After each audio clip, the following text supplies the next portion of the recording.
మన రక్షకుడును ప్రభువైన యేసు క్రీస్తు అత్యున్నతమైన శక్తిగల నామంలో ప్రేమధార టీవీ వీక్షకులకు శుభములు తెలియజేస్తున్నాం. నేటి మన పాఠంలో మనము లూకా సువార్త 14వ అధ్యాయాన్ని ధ్యానించుకోబోతున్నాం. ఇందులో ఒక పరిసయ్యుని ఇంట జలోదర రోగములు గల ఒకరిని యేసు విశ్రాంతి దినమున స్వస్థపరచడాన్ని గూర్చి చూస్తాం. పరిసయ్యులు శాస్త్రులు ప్రభువును ఏ విధంగానైనా చిక్కుల పెట్టాలని ప్రయత్నిస్తూనే ఉన్నారు.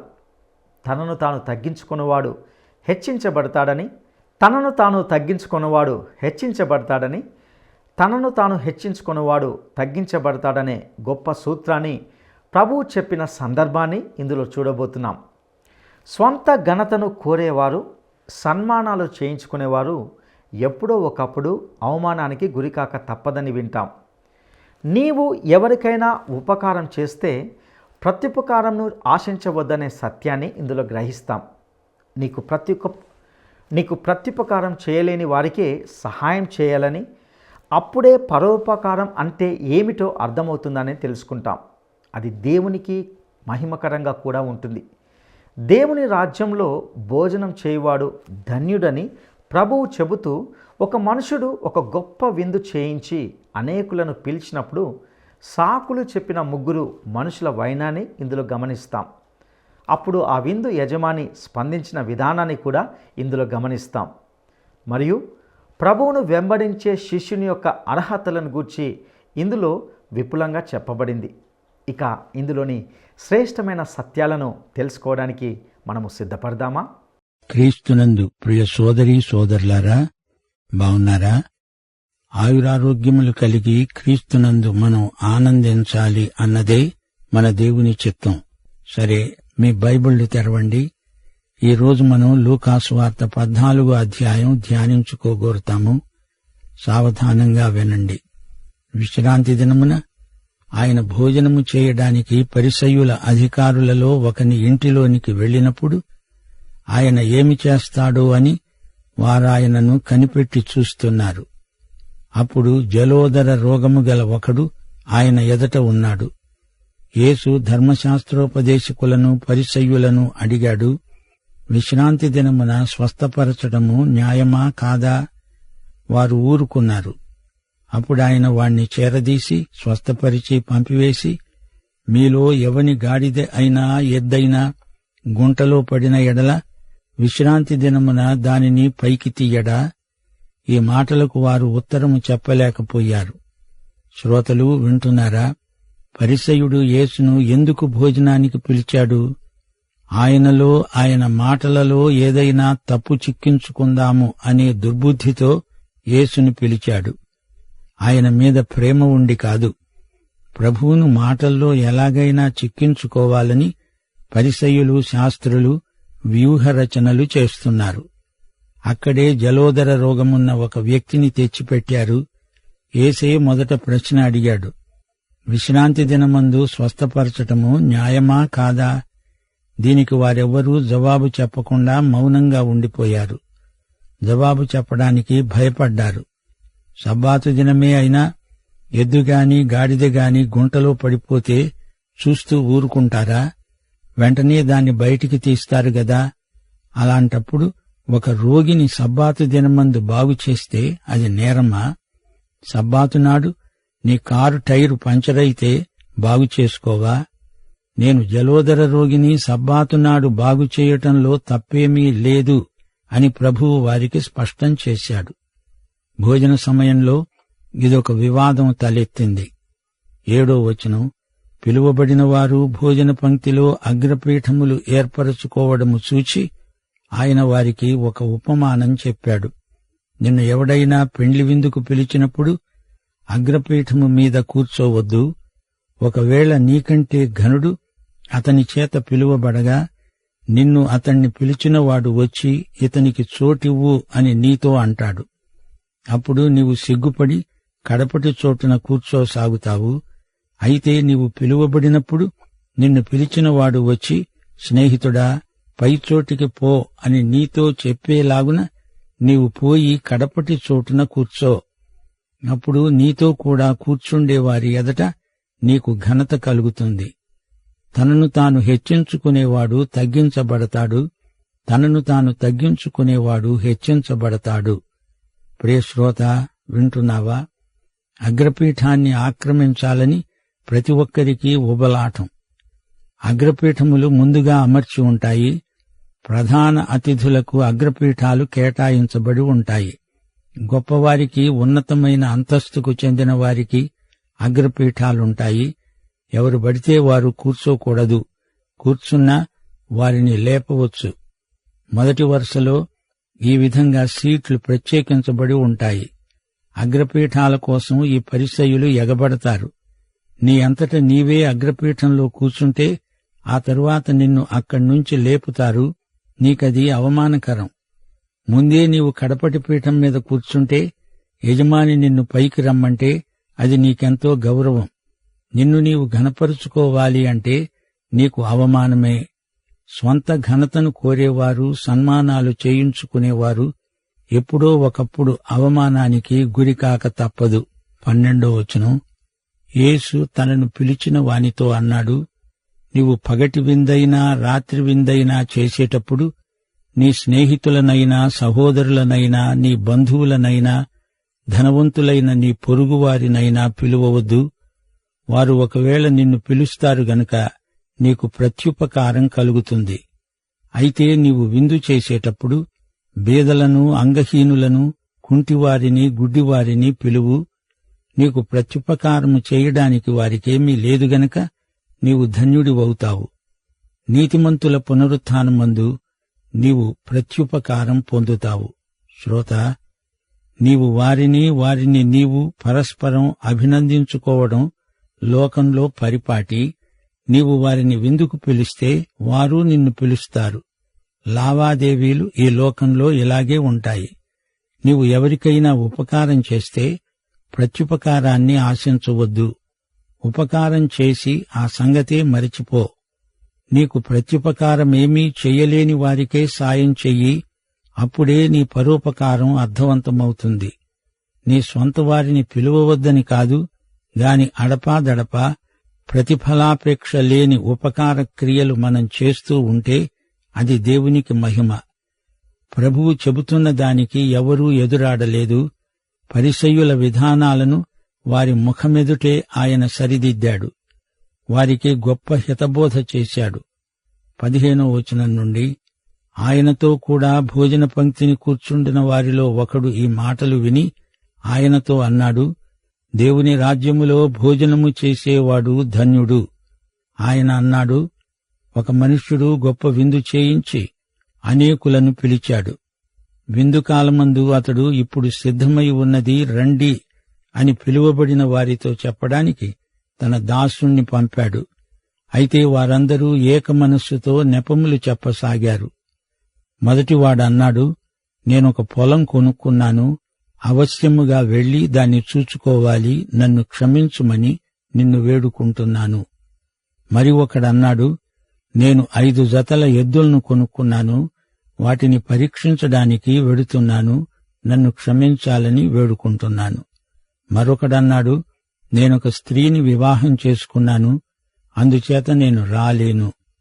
అప్పుడు ఆ దాసుడు తిరిగి వచ్చి ఈ మాటలు తన యజమానికి తెలియజేయగా ఆ ఇంటి యజమానుడు కోపపడి ఆ దాసునితో అన్నాడు, నీవు త్వరగా పట్టణపు వీధులలోనికి, సందులలోనికి వెళ్లి బీదలను, అంగహీనులను, కుంటివారిని, గుడ్డివారిని ఇక్కడికి తోడుకొనిరా.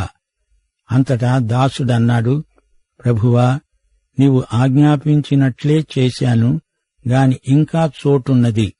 అందుకు యజమానుడన్నాడు, నా ఇల్లు నిండేటట్లు నీవు రాజమార్గములలోనికి, కంచెలలోనికి వెళ్లి లోపలికి రావడానికి అక్కడి వారిని బలవంతం చెయ్యి. ఏలయనగా పిలువబడిన ఆ మనుష్యులలో ఒక్కడూ నా విందు రుచి చూడడు. ప్రియశ్రోతలు, వింటున్నారా? ఎవ్వరూ మాట్లాడడం లేదు.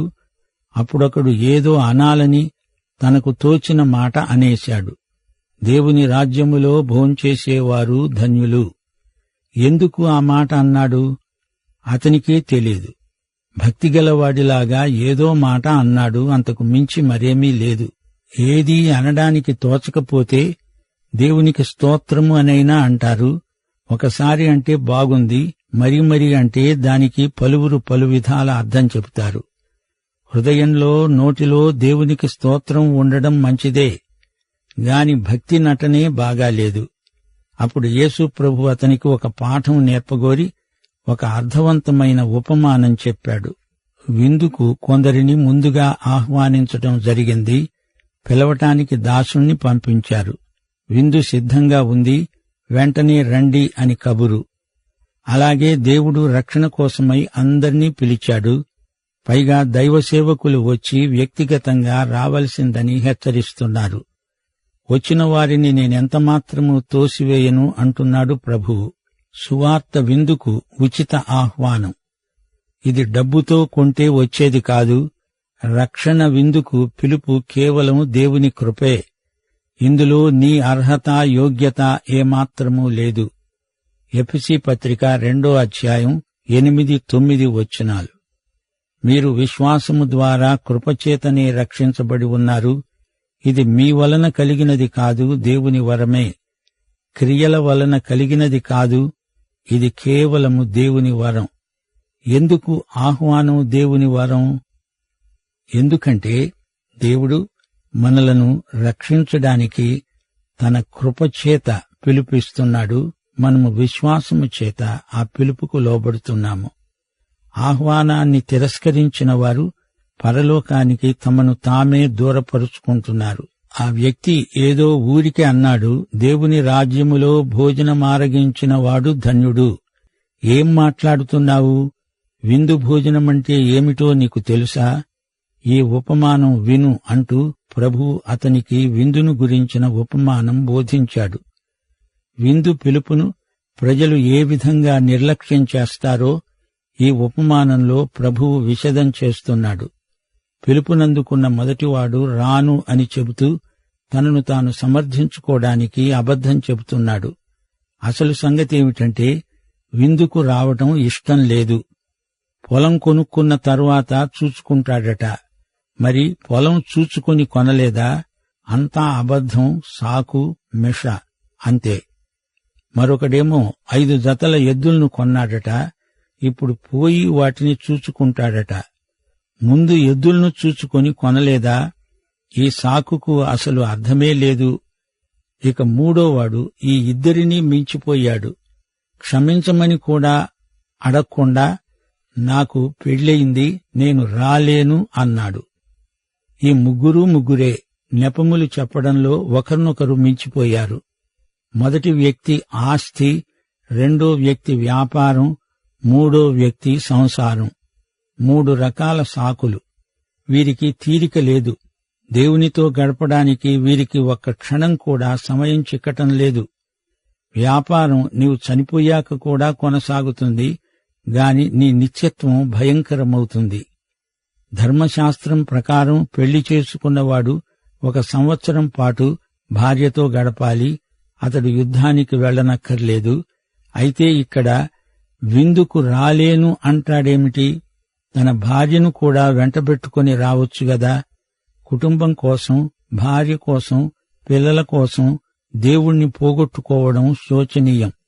మానవ సహజమైన కుటుంబ ప్రేమ నిన్ను దేవునికి దూరం చేయకుండా చూసుకోవాలి. ప్రియ శ్రోత, నిన్నే ఇటు చూడు.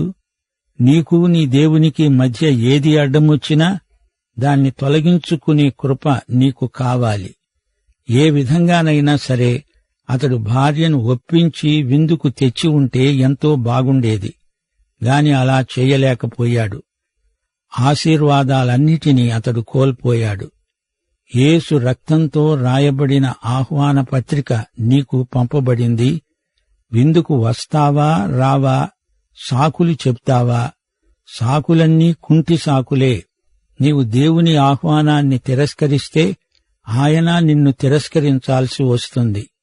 25వ వచనం నుండి, బహుజన సమూహములు ఆయనతో కూడా వెడుతున్నప్పుడు ఆయన వారి తట్టు తిరిగి అన్నాడు, ఎవడైనను నా వద్దకు వచ్చి తన తండ్రిని, తల్లిని, భార్యను, పిల్లలను, అన్నదమ్ములను, అక్కచెల్లెండ్లను, తన ప్రాణమును సహా ద్వేషించకుంటే వాడు నా శిష్యుడు కానేరడు. ఎవడైనా తన శిలువను మోసికొని నన్ను వెంబడించని ఎడల వాడు నా శిష్యుడు కానేరడు. మీలో ఎవడైనా ఒక గోపురము కట్టించగోరిన ఎడల దానిని కొనసాగించడానికి కావలసినది తన వద్ద ఉన్నదో లేదో అని కూర్చుండి తగులుబడి మొదట లెక్క చూచుకోడా? చూచుకొనని ఎడల అతడు దాని పునాది వేసి ఒకవేళ దానిని కొనసాగింపలేకపోయినందున చూచేవారందరూ ఈ మనుష్యుడు కట్టడానికి మొదలుపెట్టాడు గాని కొనసాగించలేకపోయాడని అతణ్ణి చూచి ఎగతాళి చెయ్యసాగుతారు. ఏ రాజైనా మరో రాజుతో యుద్ధము చెయ్యబోయేటప్పుడు తన మీదికి 20,000 మందితో వచ్చేవాణ్ణి 10,000 మందితో ఎదిరించడానికి శక్తి తనకు కలదో లేదో అని కూర్చుండి మొదట ఆలోచించడా?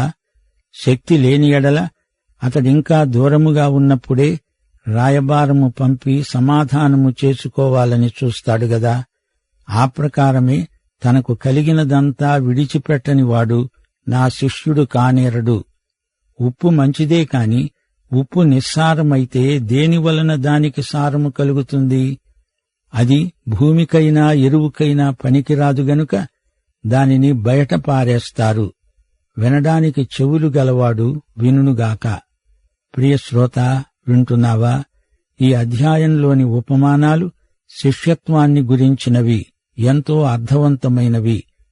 శిష్యత్వానికి నీవు తీర్మానం చేసుకోవాలంటే దానికి వెల చెల్లించాలి. త్యాగమెంతో అవసరం. యేసు నా వ్యక్తిగత రక్షకుడు అని ఒప్పుకుంటే రక్షించబడతావు గాని ఆయనను వెంబడించాలంటే, ఆయన సేవ చెయ్యాలంటే అది నీ త్యాగశీలాన్ని కోరుతుంది. విశ్వాసివి అయి ఉంటే చాలదు, ఆయనకు శిష్యుడివై ఆయన్ను వెంబడించాలి, అనుసరించాలి. ఆయనకు జతపనివాడవు అవ్వాలి. విశ్వాసులందరూ శిష్యులు, శిష్యురాండ్రు కారు. ప్రియశ్రోత, నీవు రక్షించబడినావా? నీవు విశ్వాసివా? నీవు ఆయన శిష్యుడివా? ఇప్పుడే ఏదో తీర్మానం నీవు చేసుకోవాలి. దేవుడంటున్నాడు, సారము లేని ఉప్పు ఎందుకు కొరగాదు. శ్రోతలు వినండి. రాజుగారి విందు, విందుకు హాజరు కాని అతిథులు, హాజరైన అతిథులు.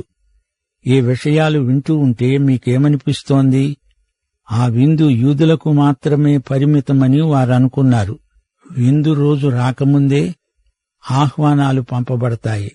తీరా విందు రోజు వచ్చినప్పుడు రానివారు యూదులే, అన్యులే అధిక సంఖ్యాకులుగా వస్తారు. ముందుగా వస్తాములే అని చెప్పి తీరా విందునాడు రాలేము, రాము అని చెప్పి తప్పుకోవడం రాజుగారిని అవమానపరిచినట్లే. విందుకు పిలిచినవాడు దేవుడే, పిలువబడిన వారు యూదులు. వీధులలో, సందుగొందుల్లో, కంచెల దగ్గర ఉన్నవారు సుంకరులు, పాపులు. వారు వచ్చారు. మొదట పిలువబడిన వారేమో రాకుండా నెపములు చెప్పసాగారు. వారందరూ వచ్చినా ఇంకా ఖాళీ ఉంది. ఇల్లు నిండాలి, ఖాళీ ఉండకూడదు, భర్తీ చెయ్యాలి అంటున్నాడు దేవుడు. పదండి, అందరూ రావాలని వారిని బలవంతం చెయ్యండి. బలవంతం బలాత్కారం కాదు. 2 కొరింథీ 5:14 దీనికి వివరణ చెబుతోంది. క్రీస్తు ప్రేమ మమ్ములను బలవంతం చేస్తోంది. దేవుని రాజ్యంలోని సూత్రమిదే. క్రీస్తు ప్రేమ ప్రజలను బలవంతపరుస్తుంది. ఇది పరిశుద్ధాత్మ చేసే పని. దేవుని ప్రేమలోని శక్తి, ఆకర్షణ ఎంతో ప్రభావం చూపుతాయి. మొదట పిలుపునందుకున్న వారి వైఖరి ఎంతో గర్హనీయమైనది. సాకులు నాడు నేడు ఒకేలాగున్నాయి. జీవన వ్యాపారములలో చిక్కుకున్నవారు రాలేరు. ఆరాధించడానికి, ప్రార్థించడానికి వీరికి క్షణం తీరిక ఉండదు. ఆస్తిపాస్తుల నిర్వహణలో కొందరు సతమతమవుతూ ఉంటారు. దేవునికి వారి లావాదేవీలలో బొత్తిగా చోటు ఉండదు. దేవునికి ఇవ్వాల్సిన సమయాన్ని తమ ధనధాన్యములను భద్రపరచుకోవడానికి వినియోగపరుస్తారు. ఇంత భూమి, ఇన్ని జతల ఎద్దులు, భార్య, ఈ 3 వారికి ముఖ్యం, దేవుడు కాదు. లవొదికయ సంఘంలాగా ప్రభువును బయటనే నిలువబెడతారు, తలుపు తీయరు. నీ పొలమైనా ఎద్దులైనా నీ భార్యా పిల్లలైనా దేవునికి ప్రథమ స్థానమిచ్చినప్పుడు దేవుడు నిన్ను బట్టి నీ ఆస్తిని, నీ వృత్తిని, నీ భార్యను ఆశీర్వదిస్తాడు. దేవుడు లేని కుటుంబం, వృత్తి వ్యాపారాదులు నీకు సమస్యలై కూర్చుంటాయి. శ్రోత, నీవు రక్షించబడ్డావా? దేవుని రాజ్యం, దేవుని సేవ, రాజుగారి విందుకు పోల్చబడడం విశేషం. విందు రాజ్య సంకేతం, సంతోషాన్ని కలిగించే విందు భోజన సహవాసం. ఏడుపుగొట్టు ముఖాలతో ఏదో పోగొట్టుకున్నట్లు ఉసూరుమంటూ బతుకు బరువు ఈడుస్తూ పోయేవారు దేవుని రాజ్యానికి తగినవారు కారు. క్రైస్తవ భక్తి సూర్యాస్తమయం కాదు, సూర్యోదయం. దేవునికి స్తోత్రం, ఆనందం, మహిమ. క్రైస్తవ జీవితం సమాధి కార్యక్రమం కాదు, విందు. బ్రతుకే ఒక పండుగ. యేసు ప్రేమ లోకంలోని సాధారణ మానవ ప్రేమలను మించింది, వాటికి అతీతమైనది. ప్రియశ్రోత, ముగింపులో శిష్యరికాన్ని గురించి 2 మాటలు చెప్పగోరుతాము. శిష్యుడివి కాకుండానే యేసును వెంబడించగలవా? సైనికుడివి కాకుండా యుద్ధం చేయగలవా? విద్యార్థివి కాకుండా బడికి వెళ్లగలవా? దేవుని సంఘంలో యేసుకు దూరదూరంగా వెంబడించేవారున్నారు.